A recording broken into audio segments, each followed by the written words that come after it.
What's up, YouTube? It's your boy Slide8 Fry here.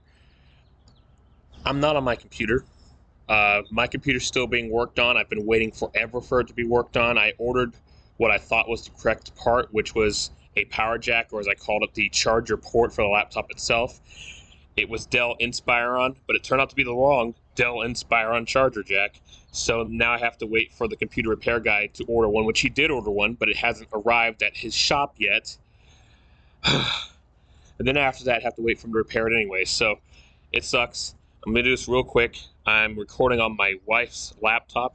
Don't tell her. And I'm just going to get this done real quick. It's a short video.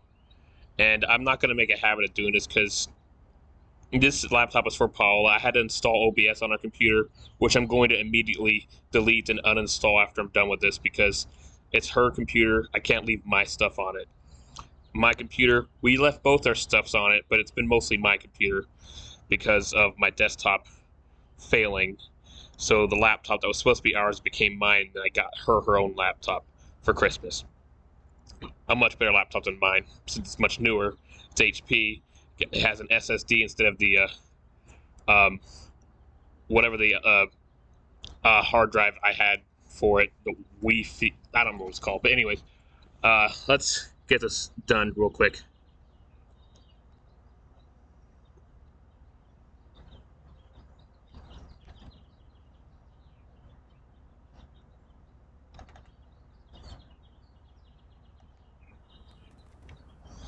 Given the choice, Johnson & Johnson is the one I would want. It just sounds gentler. You know, BioNTech. That really does sound like you're being injected with nanobots. You know, Pfizer, AstraZeneca sounds like something out of Buck Rogers. Johnson & Johnson, you know, talc, baby oil. Reminds me of anal sex in a nice way, gentle, no more tears. Oh my God! Basically, whatever you've got, hit me up. You know, nailing my flag to the mast on that one. Give me a shot of the good stuff as soon as you can, because you know I got shit to be getting on with. Yeah, I got a life to repair. 13 months of being sat at a desk in my spare room with a constant nagging feeling that I should be doing something. It's just I can't be arsed. That does something to a man's soul. You know, if you can find a vein, get in there. I mean, Okay. Vaccine passports, what about them? What about civil liberties, Tim? Vaccine passports, no. Okay, you can't have government saying, we want to inject you with this shit that you've got no idea what the fuck it is and what it does, and frankly, neither have we, but if you don't take it, you can't go to the cinema. Fucking disgraceful. However, I just want to go to the cinema. So, you know, 2 for the Avengers, please. Large popcorn.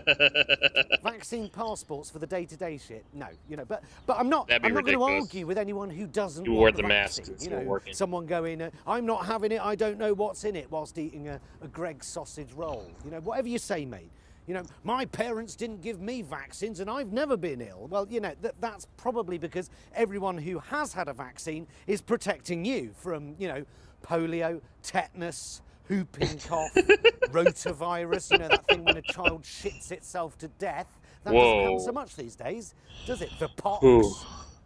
Like it or lump it, a vaccine is what we've got. You know, we've bet the house on a vaccine and it's paying off. You know, we bet tens of millions on Nightingale hospitals, not so good. We bet £37 billion on test and trace. You know, some people got very rich whilst 130,000 other people died. And we've bet what's left on vaccines. And it's a race now. It's vaccine wars, you know.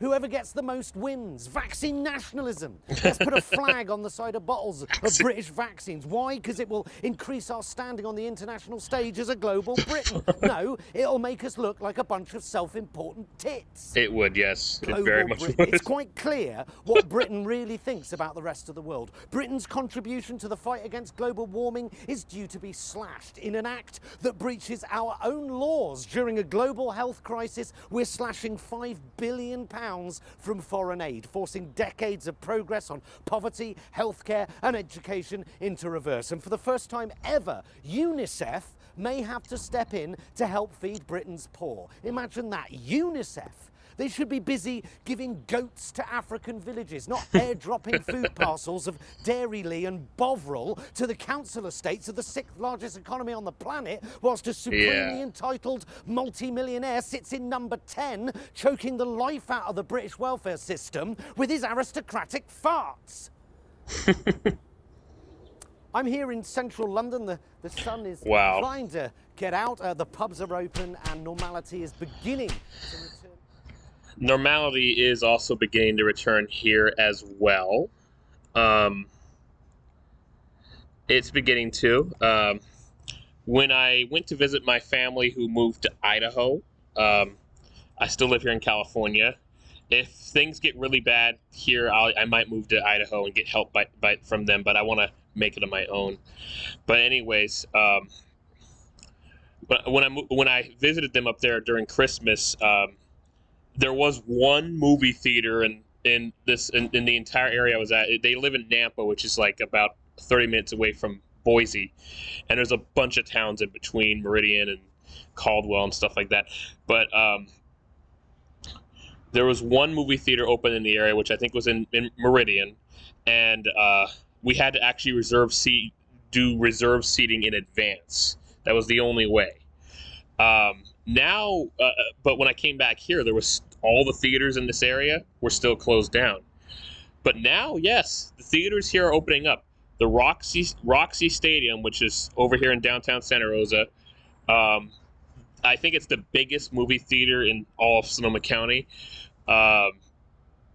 They're opening up now, but you have to reserve seating, which is what was going on in Idaho when I was up there. Now they're doing it here, so it is beginning to become like normal. And I'm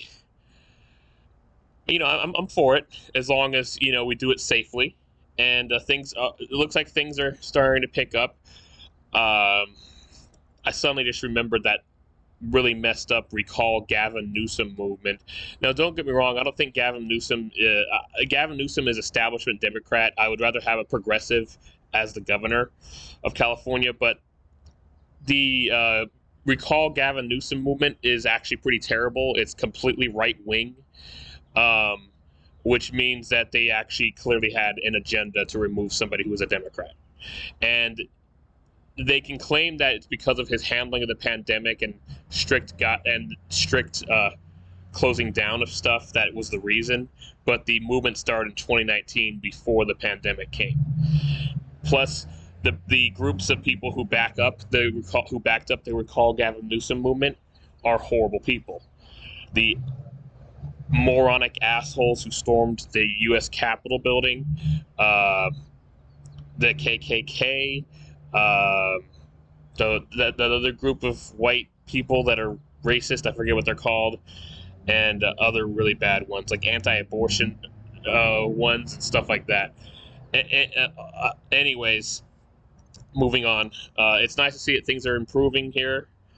I honestly don't want Gavin Newsom to be recalled because I don't like the reason he's being recalled. If it was for something that actually was horrible and the fact they didn't make shit up in this cause, I wouldn't have a problem as long as he's replaced by progressive. But anyways, that's off subject. My friend John had called me about this, and he talked about the possibility of doing a recording where we talked about this, and maybe I could upload it to YouTube. But anyway, that's just what I have to say about that. Moving on.